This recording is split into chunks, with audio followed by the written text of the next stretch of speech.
Should be able to. Okay, you can hit record again. All right. So, is he a hero or not? Is it Superman? Have you guys done like a unit on heroes in maybe 6, 7, 4, 8? No. Because that was like a subset of my classic literature in the film ACE class. So do you know the origin of Superman? Okay, you have a teenager who's absolutely impoverished but likes to draw. Okay, lives in Cleveland in the 1920s. Okay, has an idea. Okay, because he attends his neighborhood synagogue regularly. That idea is about Moses. Okay, who was raised by other parents with the ultimate intent of saving his people. He creates Superman from the story of Moses, and before the end of the 1930s, he sold the rights for like a couple of $1,000s. And later his family sued the comic book companies and got some more money, but it never got the millions. But Superman evolved out of an impoverished teenager's thoughts of what if we revamped Moses for the 20th century. And that's where that idea came from. Anyway, so whether he's a hero or not, I consider him a hero. Heroes evolve. They don't know necessarily that they're heroes when they're born. There'll be an excerpt from David Copperfield in the movie. Okay. So will Montag be the hero of his own life? Page 1 of David Copperfield by Charles Dickens, yes. Okay. But at least we'll say he's the main character, he's the protagonist. Okay? All right. And I'll let you decide if he's a hero or not. Okay? All right. Now, March looms in front of us. Okay? So, let's see some techniques. Okay? Let's see. And your name is? Meryl. Okay? All right. How about the yellow, Meryl? Okay? What does that represent? What? It says pleasure. And again it says? Pleasure. All right. So, what do you do for emphasis? Although you don't want to be redundant, what works for emphasis in writing? Repetition. Repetition. Okay? So, that's a mark of good writing as long as you don't go overboard with that. Okay? How about the underlined? The underlined words, the underlined phrases.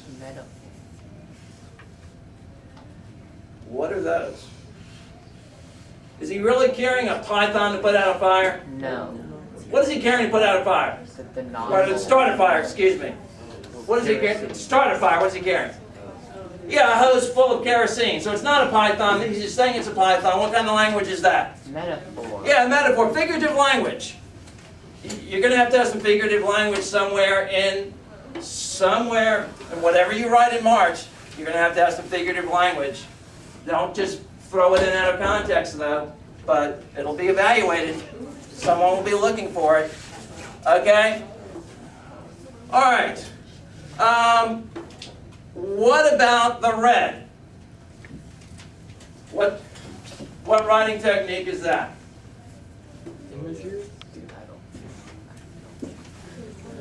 It's not a blank helmet. What does the helmet have on it? 451. 451. He didn't flick the thing in his hand. What did he flick? The igniter. Okay? All right. And he didn't walk through bugs. He walked through a swarm of fireflies. All right. You need details. Okay? You need specific details in your writing. You'll be measured on that. And Ms. Sanders, you can correct me if I'm wrong. These are all parts of, you're down to 2 domains now rather than 3 domains for the writing, am I correct?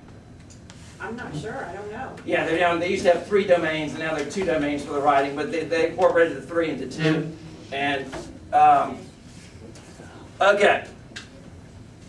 Just saying, I'm not like up here, talking like I'm all of that and saying like, well, you know, my last year at Sort of Creek, I had the highest writing scores and the highest reading scores and the highest civic scores, but I did. All right, okay, all right. Now, all right, how about the blue? We've had details now, how about the blue?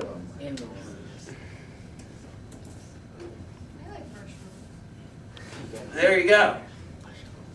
Details, and when you're talking about flapping, pigeon-winged books, okay?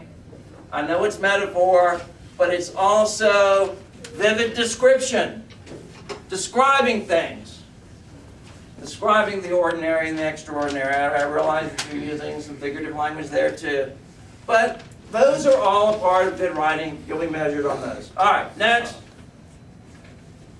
All right. And classic literature, most of it was fiction, but classic literature into film, my ACE class, okay? Each student had to become a book and had to have a 20-word passage to memorize, 20 or less from the book, okay? And had to have 3 images they could draw and remember how to draw in order to remember the book. In case they became a book person, having to memorize and become the book. What have I become here? All right, but what book? All right, somebody got the author, Julius Caesar. All right, I didn't get Belgium up here, but Belgium and France together, what are they? French students, what are they? Belgium and France together. Oh, you have some Gaul, but this time G-A-U-L, Gaul. All right, Gaul, okay?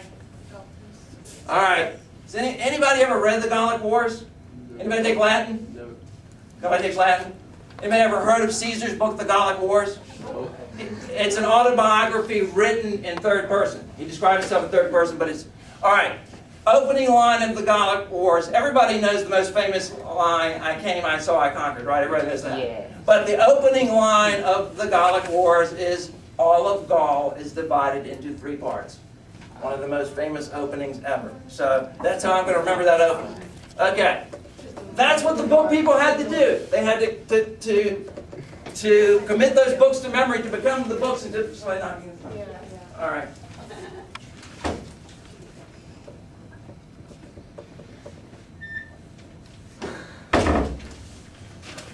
Okay, next slide.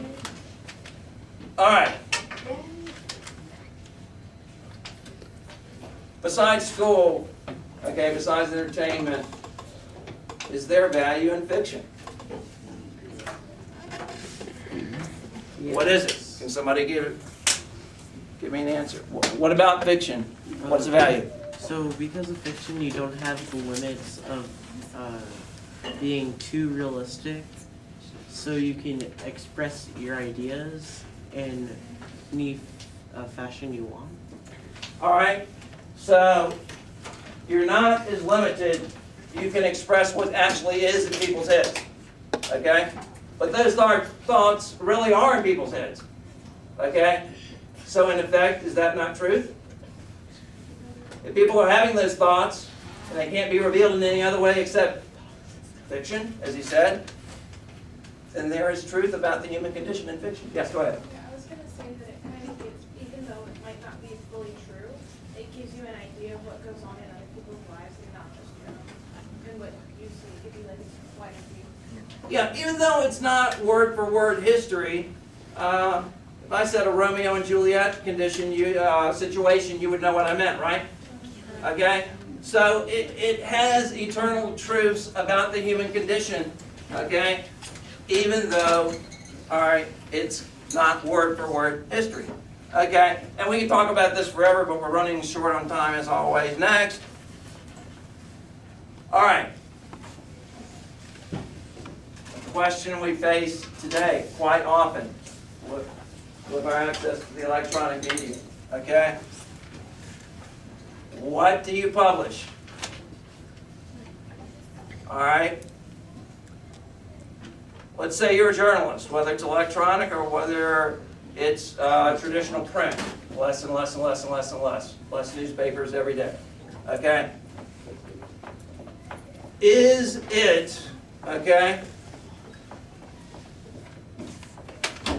Is it your duty to report whatever you see, even though it might result in people being unhappy, as Captain Beatty would say, Montag Superior? What would you do?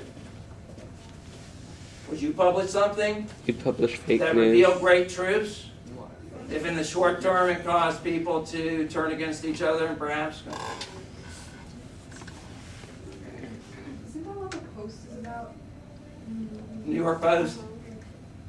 The Post is an interesting newspaper, and there will always be something sensational on the front page, or on the front page and the back page, and the front page of each section.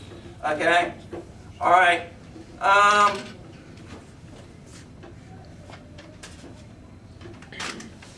Why publish the story about Hawaii the other day? Well, some people got scared. And some people might get scared that there might be a mistake in somebody else's means of electronic alerts. So it might make you feel a little bit uneasy for a while. So should we hear that story? Yeah. I Yes, was ma'am. like following the news and I heard that there was one gentleman who got the warning on his cell phone and he had just dropped off his eldest daughter at the airport and he realized his wife was at work and his two younger children were at home and each of them were about 15 minutes from where he was in the car when he got the message on his cell phone. And he tried to decide, okay, do I go back to the airport with my oldest daughter? Do I race to my wife at work or do I go home to my two younger children? And he chose to go home, he said, because they were younger and also because there were two of them. But he realized he was 15 minutes away and he probably wouldn't make it to any of the places. And he just described that horror. And I think reading that story had an effect on me. And I feel like I needed to hear that story because it in some way gave me a certain sense of resolve for my own life that it helped me. I don't know how to, it But at helped some me. point while reading it, was there like a feeling of alarm or uneasiness, or it might happen here or something like Oh, that? sure, Ah, absolutely. so it might not make you, all right, if it's a bad police stop, it might incite a riot. If it's a good police stop where they're handing out gift certificates for people who drive safely, have you heard that happening? Especially during the holidays, they hand out gift certificates to people, you're driving safely, here's a $50 gift certificate to Walmart, okay? Then you're slanting people's view favorably, or if it's a bad stop not adhering to the Fourth Amendment, okay, it might cause friction the other way. The truth has effects. Okay? How much of the truth are you going to publish? Should people hear the truth? All right, next. Okay.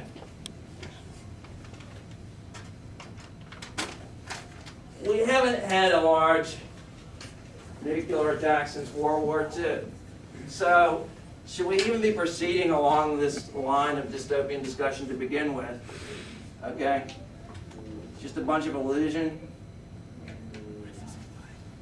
Now, Ayn Rand wrote Anthem before World War II, though. Or is some of this potentially true? Remember, in dystopic society, there's some things that are not as good as they used to be before. They're less advanced.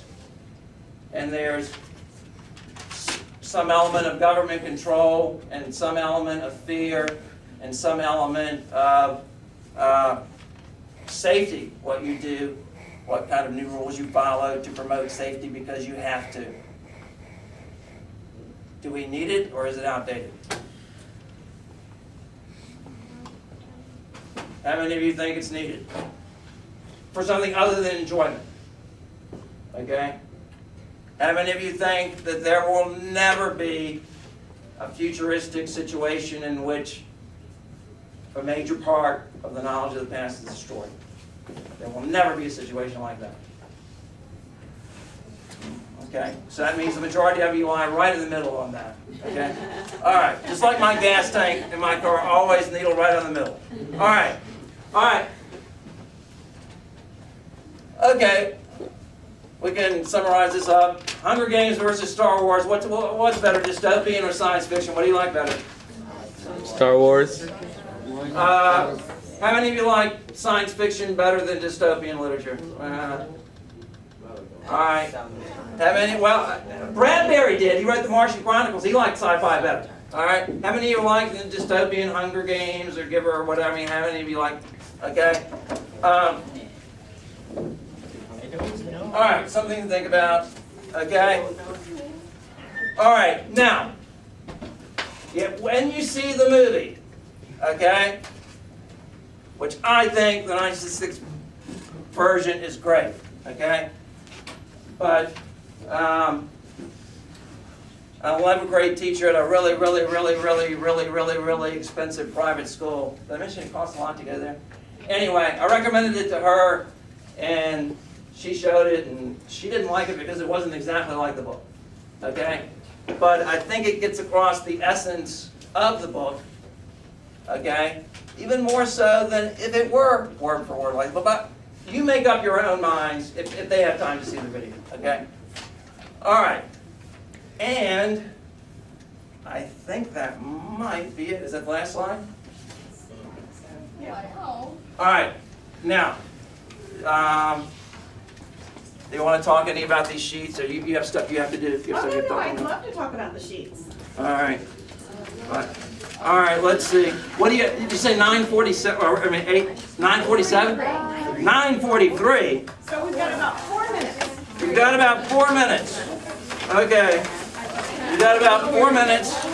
All right, so looking at the sheets. Okay. Can anybody come up with llama snared? Yes. All right, and what is the importance, okay, and, these have actual juices, so if you're allergic to a flavor, then switch with somebody, don't participate, like chewing cherry with cherry juice if you know you're allergic to cherries or strawberries. Take your cherry. All right, okay, what is the importance of the salamander? All right, salamander, the symbol of fire, the symbol of the fire department. Okay, everybody knows that the salamander means get out of the way. That fire truck is coming to spread fire. Is it true that firemen once put out fires? People ask, no, according to Fahrenheit 451. All right, how about heal less? Heal less. Thank you. You're welcome. Heal less. Anybody get that? I can stop now, right? Yeah, you can. Cut